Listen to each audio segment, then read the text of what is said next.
happen to rubbish that we don't recycle? Well, in the North East, the plan for up to the next 40 years is to send much of it to a new waste incinerator on Teesside, where it will be burnt to generate electricity. But the plan has its critics. Shortly after coming to power in Durham, Reform UK called the incinerator contract a bad deal, and other authorities are also under pressure to ditch it.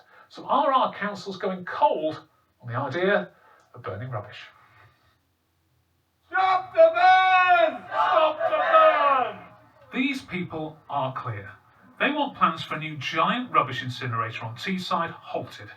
And so they've come to protest at the Durham HQ of one of the councils planning to send waste there for decades to come. You're talking about costs, you're talking about the environment, you're talking about health. There's so many reasons why this shouldn't go ahead. One of Durham's Green councillors is also pressing for the authority to pull out. It's an environmental disaster. You know, all we're doing is burning rubbish, putting carbon dioxide into the atmosphere, and further threatening our recycling rates, which are already very poor. But his attempt to get it discussed at this meeting failed. Reform UK, who have run the council since May, are though reviewing Durham's involvement. At one stage, its leader called it a bad deal. Now he sounds more positive because he says they've made it better. This deal is now £75 million better off than it was before the Reform administration come into power. It's actually £240 million better off for all of the local authorities involved, but we still have that tough decision to decide, have they made this deal now too good to turn down? Genuinely, we need to make sure we've looked at both sides of it before we can categorically say we're in or we're out. The Tees Valley Energy Recovery Facility, as the incinerator is snappily known, is designed to take rubbish that can't be recycled. Hartlepool, Middlesbrough, Redcar and Cleveland, Stockton, Darlington and Newcastle are the 6 other councils who signed up to using it. When it opens in 2029, it will burn around 450,000 tonnes of waste a year, generating enough power for 60,000 homes. Although the incinerator would produce CO2, the council say burning this waste rather than sending to landfill would reduce greenhouse gas emissions from it by nearly 100,000 tonnes a year. The councils agreed the deal in 2019, and any that drop out now could face steep financial penalties. And that's one of the factors that led Newcastle Council to reject calls from the opposition to ditch the deal. It would leave us back at square one with no viable route to dispose of our residual waste at the end of our current contract. It would open us up to significant cost pressures, lead to an immediate financial penalty in the potential tens of millions of pounds. Darlington and Middlesbrough have also recently voted to press on, and a final deal with the waste company to run it is imminent. That operator, Viridor, insists incineration is safe and sustainable, but the heat on our councils from opponents isn't about to ease. Jonathan Brash, I guess in your previous life as a Hartlepool councillor, you may have voted on this. Are you entirely comfortable with all this rubbish being burnt? Well, what's the alternative? You said yourself in that piece, this is about rubbish that cannot be recycled. So if we're not going to use an incinerator, the alternative is landfill. Now, I'm trying to get a landfill in my constituency closed. This party political nonsense from Reform UK actually threatens closing that landfill. The fines that would be levied on the penalties that we levied on councils run into the tens of millions. The savings to Hartlepool Borough Council is around 40 million. Where's the money coming from? The ridiculous situation is that in 2019, this was voted on by Hartlepool Borough Council. The then deputy leader, who was a Conservative, voted for it. He's now skipped to Reform, as most of them seem to have done, and is now considering voting against it. Well, they might not do it again, but yes, yeah. Zack Polanski, you've heard the arguments there. The Green Party just trying to cause a problem with this. What would you do with the waste if you don't burn it? Landfill's worse. Well, there's consequences to destroying our environment. We just had a conversation about rivers, and of course the rights of nature are really important. Now we're talking about clean air. And actually, if you burn rubbish that is always burnt in areas with working class communities or people of colour, that is destroying people's lungs, their mental health, and the air that we breathe. I have to say that this will be a safe technology, but carry on, yes. Well, I'm not convinced at all that it's a safe technology to burn toxins into the air, and I think the alternative is to make sure that we're reducing the amount of waste that is produced and also uplifting recycling rates. This area has one of the worst recycling rates, and actually when you look at somewhere like the West Midlands, they created a state-of-the-art recycling technology. We were talking before about the importance of jobs. Wouldn't it be great to create lots of jobs in a technology that would actually benefit the environment rather than destroying it? This is the waste that can't be recycled. That's good. Let's make sure we're reducing waste then. It's just like, Let's look at circular economy. where are we going to put it? Where are we going to put the waste? Well, the point of a circular economy is you don't put it anywhere, you reuse, and you also reduce the amount that you consume. So you're going to reuse all the waste that can't be recycled, and that's it. That's the solution. You're just going to reuse it all. How? Where? When? The fact that you're finding a very basic environmental measure that baffling is worrying me about the Labour Party. Let's bring Tom Gordon in. There is an incinerator close to your patch in North Yorkshire, which the council there uses. Has that been a success?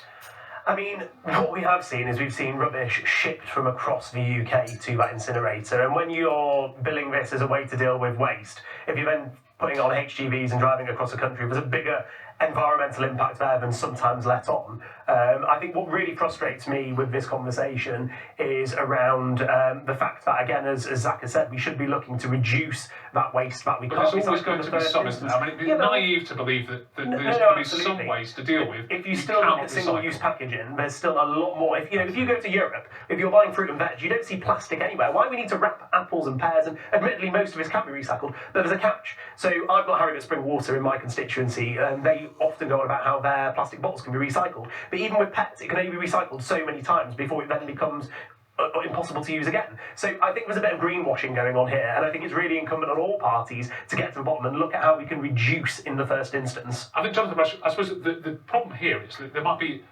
a perverse incentive not to recycle more, because as I understand this contract, you're committed to sending, quite a bit of the rubbish there. It might actually, make the councils a bit more reluctant to look at, new technologies, new ways of recycling more. Well, look, I think we always need to look at new technologies, but let's be clear, this is going to save my local authority £40 million a year. If we pulled out of this deal, it would cost in penalties tens of millions.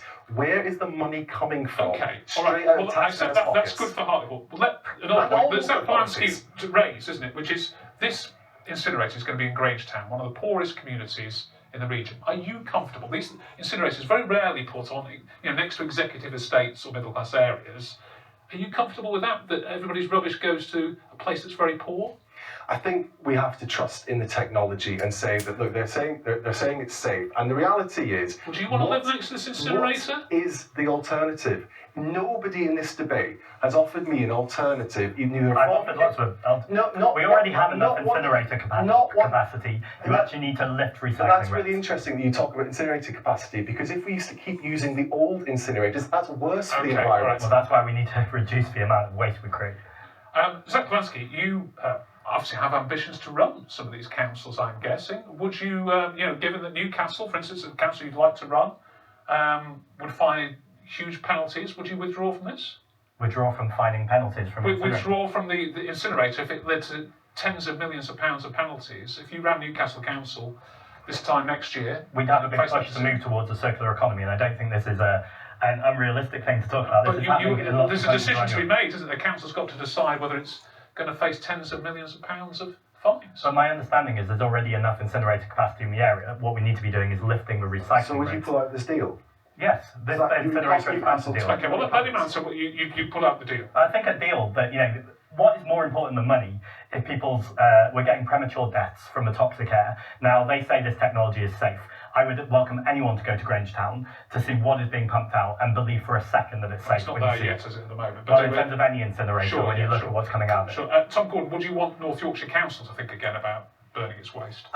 I think, for me, what I find really interesting is the conversation here about the penalties, and that seems to be, the big argument for this is about how it's going to save money. If that's how we think about local government and how we fund local authorities, something has gone devastatingly wrong. So I think we need a wider conversation about why local authorities are having to make these decisions, about they're so cash strapped. If you look at most local authorities, the best ones across the country in terms of recycling rates are often Lib-Dem run. So I'd like to see a bigger push there in terms of that. But we knew it was there. Zack Polanski, I mentioned obviously you want to run councils. That's partly why you're here, I guess.